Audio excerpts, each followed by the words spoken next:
ஏனாச்சு? ஏன் மாப்பிள்ள கேக்குற? வீட்டுல ஒரே ப்ரெஷர் தான், வேலையே கிடைக்க மாட்டேங்குது. நானும் ஏறாத இடமே கிடையாது. இவ்வளவு கஷ்டமா இருக்கு தெரியுமா? டிசைனருக்கான மதிப்பே போயிடுச்சுடா. இன்னும் ஒரு ரெசியூம் காட்டு.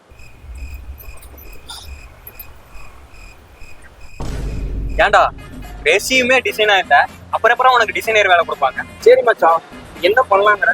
கவலைப்படாதடா, அதுதான் நம்ம ஸ்கில் ஃபிக்சர்னு இருக்கு. அங்க போனேன்னா கிராஃபிக் டிசைன்ல இருந்துட்டு வீடியோ எடிட்டிங்ல இருந்துட்டு பயங்கரமா 3 monthsல எல்லாமே சொல்லி தராங்க. அது மட்டும் இல்லாம ரெசியூம்ல இருந்துட்டு போர்ட்ஃபோலியோல இருந்து அவங்களே ஸ்ட்ராங்கா பில்ட் பண்ணி உனக்கு தந்துருவாங்க. அவ்வளவுதான், ஈஸி தான். என்ன மச்சான் சொல்ற? இது எங்கடா இருக்கு? அதுவா, நம்ம பெங்களூர்ல கார்ப்பரேட் கம்பெனி வச்சிருக்காங்க. ஆனா நம்ம ஈரோட்ல ரிலையன்ஸ் மாலுக்கு ஆப்போசிட்ல ட்ரைனிங் இன்ஸ்டிடியூட் வச்சிருக்காங்க. போய் ஜாயின் பண்ற வழியை பாடுறா.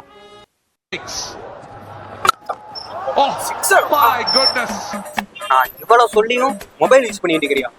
அவர் அடிச்ச சிக்ஸரை பார்க்காம நான் சொன்ன ஸ்கில் ஃபிக்சர்ல போய் எல்லாரும் ஜாயின் பண்ணுங்க.